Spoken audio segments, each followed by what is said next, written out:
On today's episode of the Locked On Knicks podcast, I'm joined by Geoff Rasmussen of the Hot Hand Theory pod to discuss our preseason takeaways, including the great Deuce versus Josh Hart debate. Who should start in lieu of Landry Shamet's injury?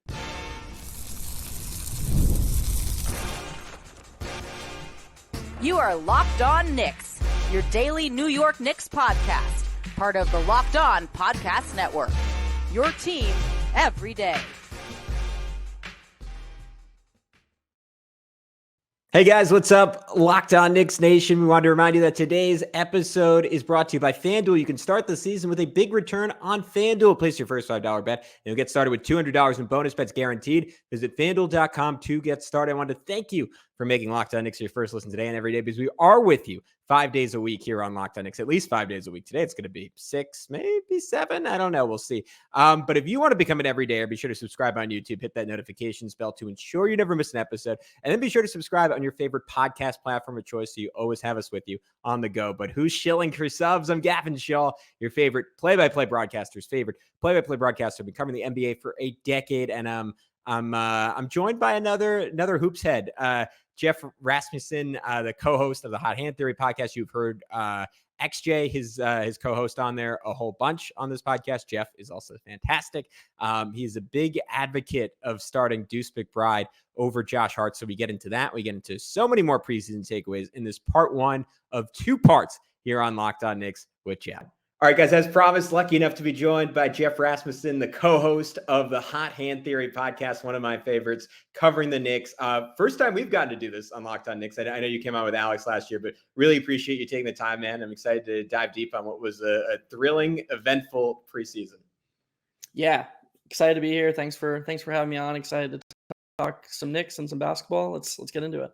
All right, sweet. All right, so I left this kind of open-ended. I usually ask very pointed, specific questions, but I was like, this is the first time we've gotten to talk. Let's make it more of a conversation. What was your biggest takeaway from this preseason? What was like the one thing that's kind of lodged in your brain, saying, "Hey, this is going to matter," or I'm just really excited and exhilarated about this? So people who aren't familiar with me are gonna learn very quickly. I'm more of like an abstract macro thinker. I'm just always thinking about the big picture. So fittingly enough, my answer here is kind of vague, but I do think it's important. I couldn't help but think watching the Knicks that this is a team with an incredibly high floor, because as I watched the team through, especially when the starters play, through the first couple games of the preseason, you see them making all of these mistakes on both ends that they definitely have to clean up, that are like chemistry based. And yet they're just in every game, handily beating other units when they're starting units on the court together. This is a really good group of players, especially their top 6 right now. And pretty much anytime you have 3, 4, 5 of those guys on the court, they're going to be in any game they play. And I feel like the league needs to watch out if and when they actually gain chemistry and figure out, what each other are doing on both ends of the court. So I think, to me, that's the takeaway, is that like right away out of the gate, they play Boston next Tuesday. I think they're going to be right in that game, but they also have a ways to go, like in so far as reaching their ceiling. You're on mute, Gavin. Sorry. Thanks. Good call. All right. 3, 2, 1. Geoff, I think it's a great call. It's something I talked about with your co-host XJ when he came on the pod. It's something I talked about Jonathan Macri when he came on. That I was actually a little bit down on the regular season floor of this team, where I thought the pre-cat trade version, I was excited about having just a dominant 55 plus, maybe 60 win regular season, just because I thought the depth was undeniable. The ability to just never put a below average NBA player on the floor was something that was really going to carry them. And then post trade, I'm like, all right, well, now you're going to have to play Landry Shamet. You're going to have to play Campaign. You're going to have to, God forbid, some Jericho Sims minutes here and there. Are those weaknesses going to be exposed a little bit? I've had some pushback from John and now from you, and be like, no, this is a group that can be really dominant. The obvious caveat there is, like, as long as they're all on the floor, and OG is a big injury risk, Cat is a big injury risk. Losing someone like Hart for 10 games here or there really hurts you. Obviously, of course, if anything happens to Brunson, that really hurts you.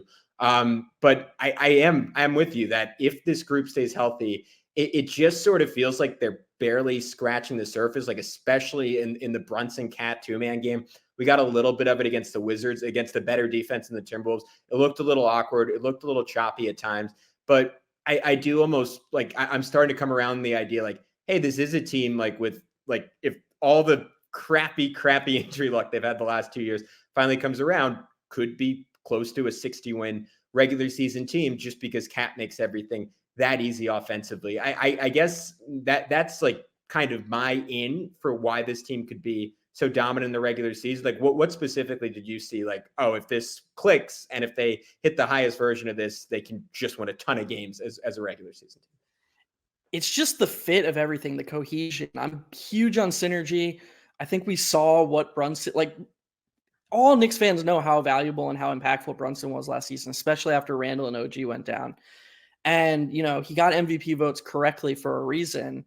They're now saying you're going to be in an even more conducive environment to thrive. Like we haven't even seen the best of Jalen Brunson yet. This could be the best season of his career because now he's, you know, there are conversations to be had about whether Brunson is the best candidate to capitalize on all this newfound space that's going to, because he kind of likes the clutter. He's so crafty and he's so skilled and he likes, you know, to keep the guy on his back. He's not just a bolt to the basket type like Ja Morant or Donovan Mitchell. So there are reasonable conversations to be had about if he's going to fully maximize the space that he's about to be given. But space is still space. It's not zero. It can't be zero. So his efficiency is going to go up.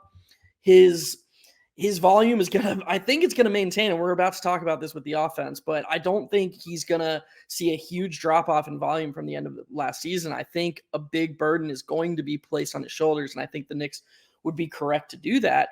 And then all these pieces around him, whether it's Bridges, whether it's OG, whether it's Hart, whether it's Deuce, whether it's Cat, those six, they are all set up to be the best versions of themselves in completely non-diminishing ways. And to me, that's how you hit a ceiling as a basketball team. There was once a time when you could just throw talent together and whether their skill sets were diminishing or whether they weren't, it worked out because there was a lot of isolations. The talent pool wasn't as wide. So you could just get away with simply having more talent. Think the Heatles, Wade, Bosh, and LeBron team. You know, they weren't the best fitting unit, but Wade and LeBron made it work. Those days are gone. You need synergy to be one of the best teams in the league. You need your guys to all be the best versions of themselves to really hit the top of the league. I think the Knicks are set up in a place where all six of their six best players can have close to their peak seasons and not step on each other's toes. I think it's a great way of framing it because that was my biggest concern with this team before the Cat trade. It was there was a trade-off to every version of your best lineup, right? Like the nominal starting lineup, you were saying, all right, look at Julius Randle's on-off with Hartenstein versus Mitchell Robinson, right? He was just dramatically better with Isaiah Hartenstein. You take Mitchell Robinson off the floor, all of a sudden, like, all right, OG Anunoby, you have to hold up for however many games is like pseudo primary rim protector. Julius has to show a level of activity we had just never seen from him defensively. You can go on and on and on, but like every iterate, like even the lineup that probably made the most sense before the trade was Brunson, DiVincenzo, McHale, OG, Mitchell Robinson. Guess what? You're taking the second best player on the team off the floor, right? There was not a best version of that. And there are still like mini versions of those questions with like, obviously you don't have ideal rim protection with Cat at center versus having Mitchell Robinson on the floor. And that's a trade-off you're making. But in terms of like offense, like there are no questions that the fit is like pretty much perfect. I know you're a fan of starting Deuce, and we'll get into that. But even with Josh Hart on the floor, you compared to what the Knicks have lived with and what Jalen Brunson has played through, like a whole season, 1.25 seasons with Julius Randle and RJ Barrett next to him, like it is inexplicable how much easier his life is going to get. And you see that in the amount of layups and the times he's getting all the way to the rim in the preseason. I guess my one question coming out of it is like, it doesn't feel like there's any ambiguity over the idea. It's going to look great against, I'm going to say 85% of NBA defenses, and this offense is going to be essentially unguardable. And there just really aren't a lot of clean answers to Jalen Brunson and Karl Anthony Towns running any kind of action together. I guess I'm looking at the higher end stuff, right? You were talking floor. I kind of want to talk ceiling in terms of concerns. Like if you get to the Eastern Conference Finals and you're playing the Boston Celtics, you get to the NBA Finals and you're playing a healthy version of the Oklahoma City Thunder, is there a time where like the lack of a clear-cut second initiator in the way that Julius Randle was will come back to harm the Knicks. And I heard you talking about this on Hot Hand Theory. Excellent crossover episode with Sean and Schwinn. Everyone should go check it out. And you guys made the point, I think you specifically made the point, that like the degree of difficulty for the bar for being a second initiator goes substantially down when you have Karl-Anthony Towns at the 5 and you have shooting all over the floor. And I certainly agree with that as a regular season premise. I agree with it's true as a playoff premise too, but I'm wondering if there are slightly diminishing returns when you play a defense like the Celtics, a defense like the Thunder that's super switchable, that has lockdown guys across the board. And just when the pace of the playoffs like slows down enough, the scheming is just keyed in enough. Like, do you get to a point where you need someone else who can just create a shot for themselves or someone else? And if you do, is that Karl-Anthony Towns? Is that Mikal Bridges? Is that guy on the roster? Do the Knicks have answers in that type of situation? I think is kind of the biggest lingering concern in my head. And I feel gross saying that because compared to the problems we talked about over the years about the New York Knicks, it is such a first world problem. But that's kind of where my head goes because this team's all in, right? We're talking championships at this point. All right, guys, you heard it. That is my big question coming out of the preseason. Do the Knicks have a second initiator, at least to a championship level? We'll hear Geoff's answer next. But first, we want to tell you about our good friends over at Hims. Guys, sometimes intimate moments happen spontaneously, and you always want to be ready. You can't always count on a Knicks playoff win to get you going. And Hims provides access to treatments that can help you stay hard and last longer, giving you that boost of confidence so you can be ready whenever the mood strikes. Hims is changing men's health by providing you with access to affordable sexual health treatments from the comfort of your couch. Hims provides access to a range of doctor-trusted ED treatments like chewable hard mints and Viagra and Cialis, and their generics for up to 95% cheaper. The process is 100% online, so there's no need for uncomfortable doctor's visits. Just answer a series of questions on their site, and a medical provider will determine the right treatment option. If prescribed, your medication ships directly to you in discreet packaging for free.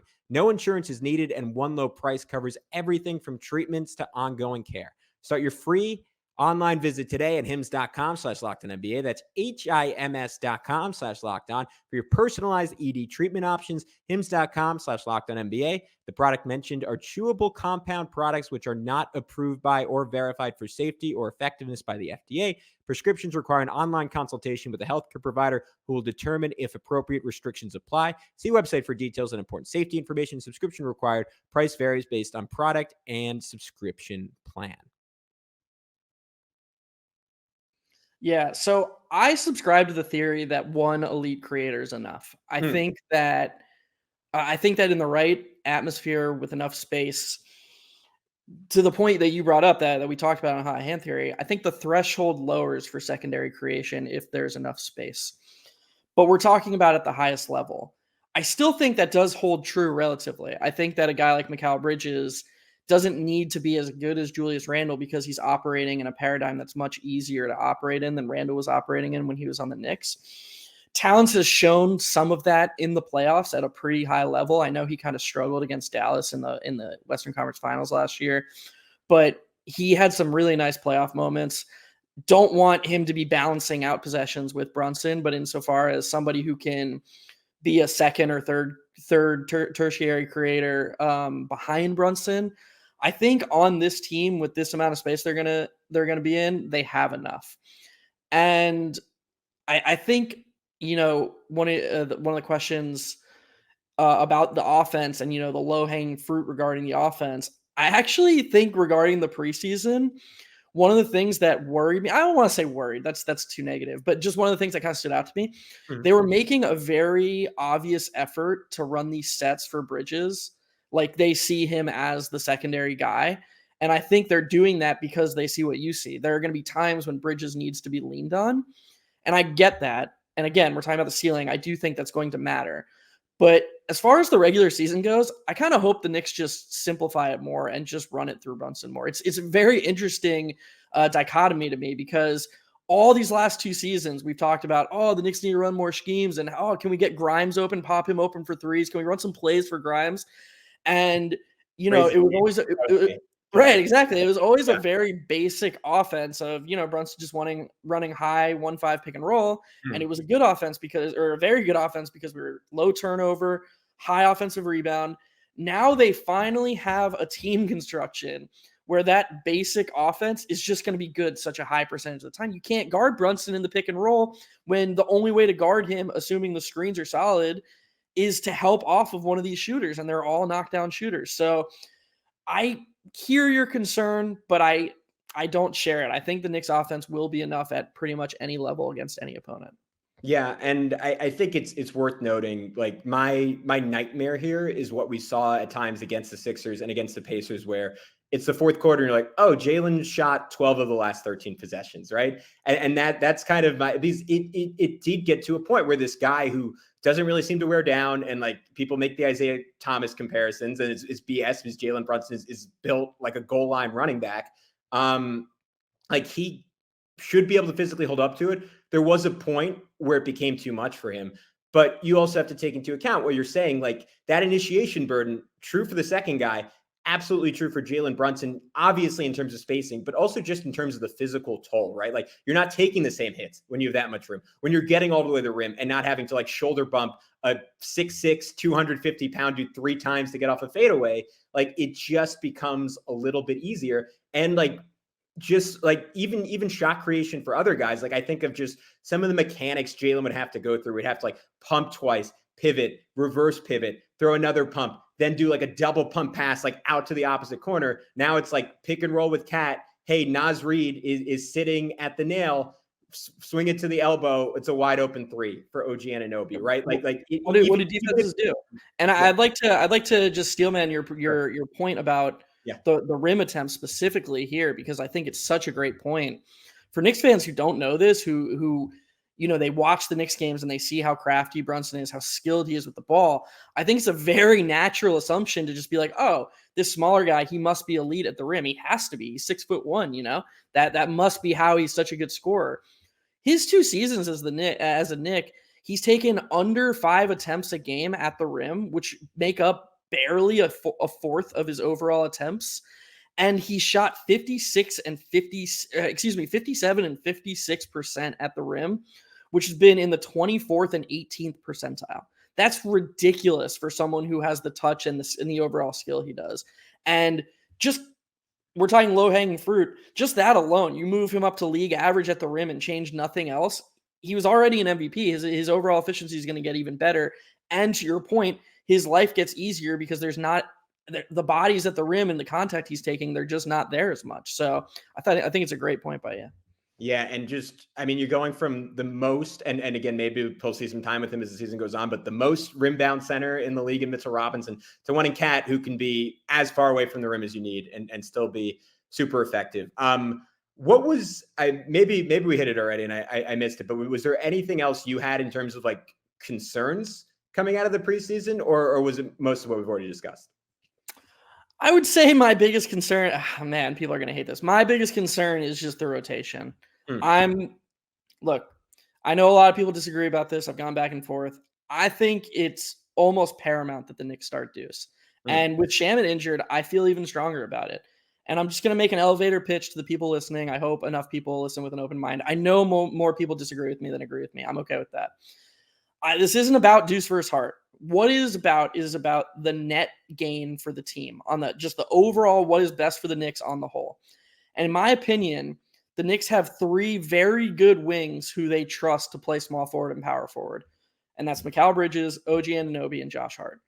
When Josh Hart starts the game as the nominal shooting guard, or if you want to say Mikal Bridges is the nominal shooting guard in these lineups, all of a sudden a percentage of his minutes that we want him to be playing small forward and power forward are gone. Those are just gone. We know Tibbs is already not like the best rotator. I like to call it an ABA rotation. The starters start, they're the A. The bench players, B, come in, and then the starters finish the half for the most part. If you're a bench player, you don't play more than 1 shift in a half for a Tibbs team, unless, foul trouble or injury. Those are the only 2 examples.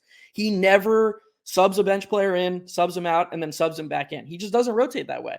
This limits lineup combinations. It limits versatility. And Josh Hart is the ultimate Swiss Army knife. the way to emphasize his versatility and let him play some small forward for Bridges, let him play some power forward for OG Anunoby, is to bring him off the bench with that bench unit, especially now that Shamet's hurt. They don't have any other wings off the bench. I'm concerned that with Josh Hart starting, the bench unit gets demonstrably worse because what are the options? He's going to play one of Payne or Kolek at backup point guard. He's going to play Deuce as the backup shooting guard. He's going to play Precious at power forward.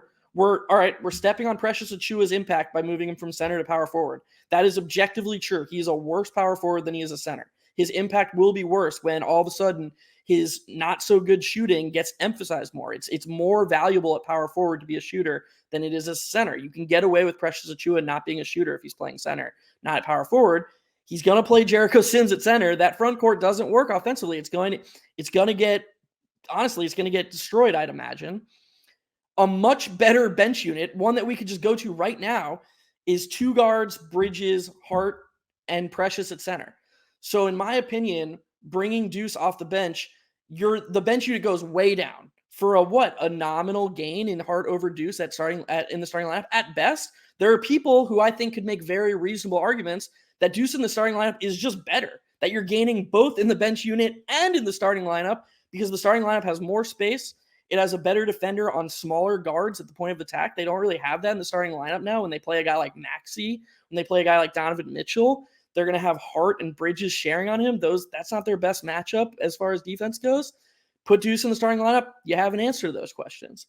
So my biggest concern is that going into the regular season, Tibbs is going to lean hard on the starting lineup. The bench unit is going to underperform, and he's going to correctly say, my best chance of winning this game is to just run the starters a ton of minutes. And the starters are going to play a bunch. We know how that goes, and it's just this domino effect that it ends in 3 months where we talk about the depth concerns and the injury issues, and I think you can skirt those or give yourself a better chance of avoiding those if you start Deuce and emphasize Hart's versatility as a wing off the bench. All right, guys, we're going to continue talking Josh Hart versus Deuce McBride next on Locked On Knicks. But first, I want to tell you about our good friends over at FanDuel. Hey, NFL fans, you can start the season with a big return on FanDuel, America's #1 sportsbook. So when you get a hunch in the middle of the game, you can check out the latest stats, view live play-by-play, and so much more on the same page where you place your bets. You'll get started with $200 in bonus bets guaranteed when you place your first $5 bet. I hate to toot my own horn. I have won my last 3, I think maybe 4 bets I've recommended during this ad. And I'm gonna throw some money down on the Detroit Lions over the Minnesota Vikings. The Vikings are 1.5 point favorites. Obviously, that line swung a little bit with the news that Aiden Hutchinson was going to miss this game and likely the remainder of the season for the Lions. Dramatically changes their defense. I don't know if I care. Detroit is playing just so much better than any team in football. I think Minnesota is due for their first loss. I am going to take Detroit with 1.5 points in my favor there. But here's the good news for you guys. Even if I'm wrong and you follow me, even if you go against me and you're wrong, again, you get $200 in bonus bets with just a $5 initial bet. If you want that deal of a lifetime, head over to FanDuel.com. So I am, for someone who is paid to be opinionated about the Knicks, I am weirdly agnostic about this issue. I hear both sides. I see both sides. I kind of just want to see both early in the season and see what they both look like.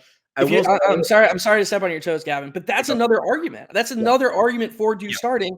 If Deuce starts, the Hart lineup is going to close. You're going to see both. You're going to get the data to compare them. Yeah. Deuce played 0 minutes in Hart's spot in the preseason. He has not shared the court with Jalen Brunson for a minute in the preseason. You're not going to see both. We're not even going to get an answer to the question as to what the Knicks' best lineup is if Deuce comes off the bench. So that is another argument in favor of Deuce starting. We get more of a sample size of both lineups, and we get a feel for which is actually the best lineup. You're not going to get that if Deuce doesn't start.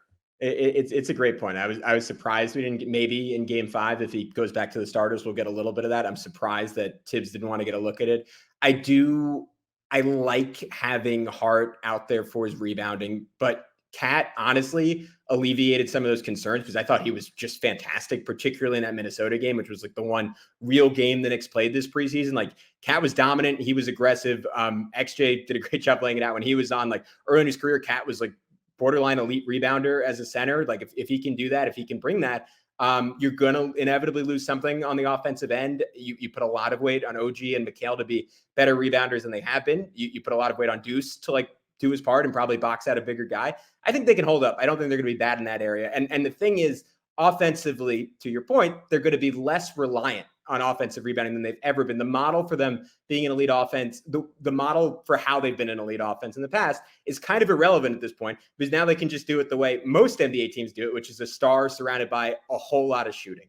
And that is enough. That is simpler. That is more sustainable than the 2 seasons ago version, which was, hey, let's have like one golden initiator and far and away the best offensive rebounding in the league. So I hear that. I like the defensive playmaking with Hart out there. That Wizards game was kind of eye-opening for me, just having him, Mikal, and OG just fly around like piranhas. You don't lose a ton of that with Deuce on the floor, obviously. Like you lose something though. You do, yeah, you lose especially against a bigger wing team like the Celtics. Yeah, when you can have Hart and Bridges and OG just switching. I don't think Tibbs will trust Deuce to switch against like a Tatum or a Brown, which I think is what you're getting at.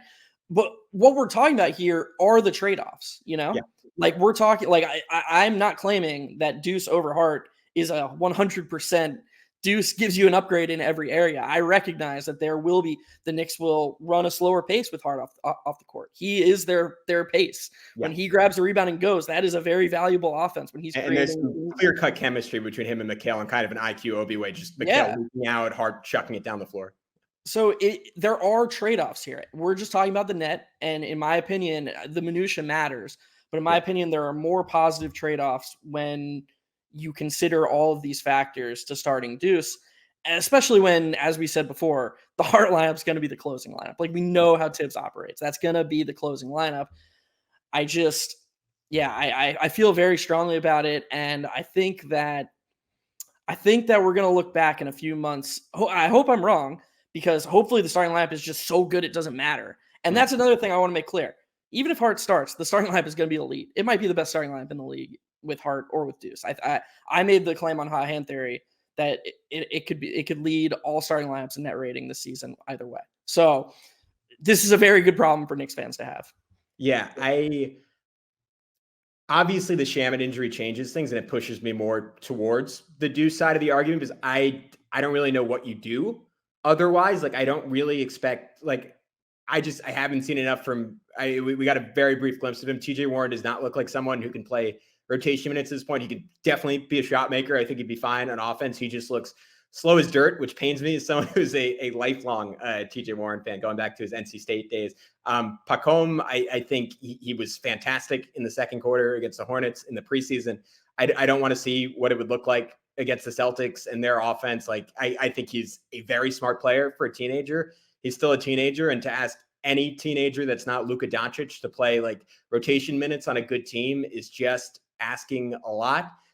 Kevin McCullough Jr., like this is skipping ahead a little bit, but he later in the year, I could see him being like the answer as a wing, like assuming Shamet's out for too long and like the Knicks aren't able to keep him. Like he's the guy just in terms of profile who's most ready-made for this. But like when you're going through these options, like the most obvious option is just playing Hart. And like maybe there's a world where they start Hart, pull him after like 4 or 5 minutes, Deuce gets the rest of the run, and then you have Deuce, Hart, and maybe one of Mikal and OG or Cat, like with the second unit, and then Hart comes back in. Like there are ways, if Tibbs is willing to play guys for shorter stints, and I do think there is something advantageous to his like kind of long-held belief in like, no, like we're keeping these units together, we're playing them a ton of minutes together and letting them develop chemistry, letting guys get into a rhythm. Hart in particular is such a rhythm-based player. Like there is some danger to pulling him kind of quickly. But if starting Hart is a just like no, like non-negotiable, I think there are ways you can rig this.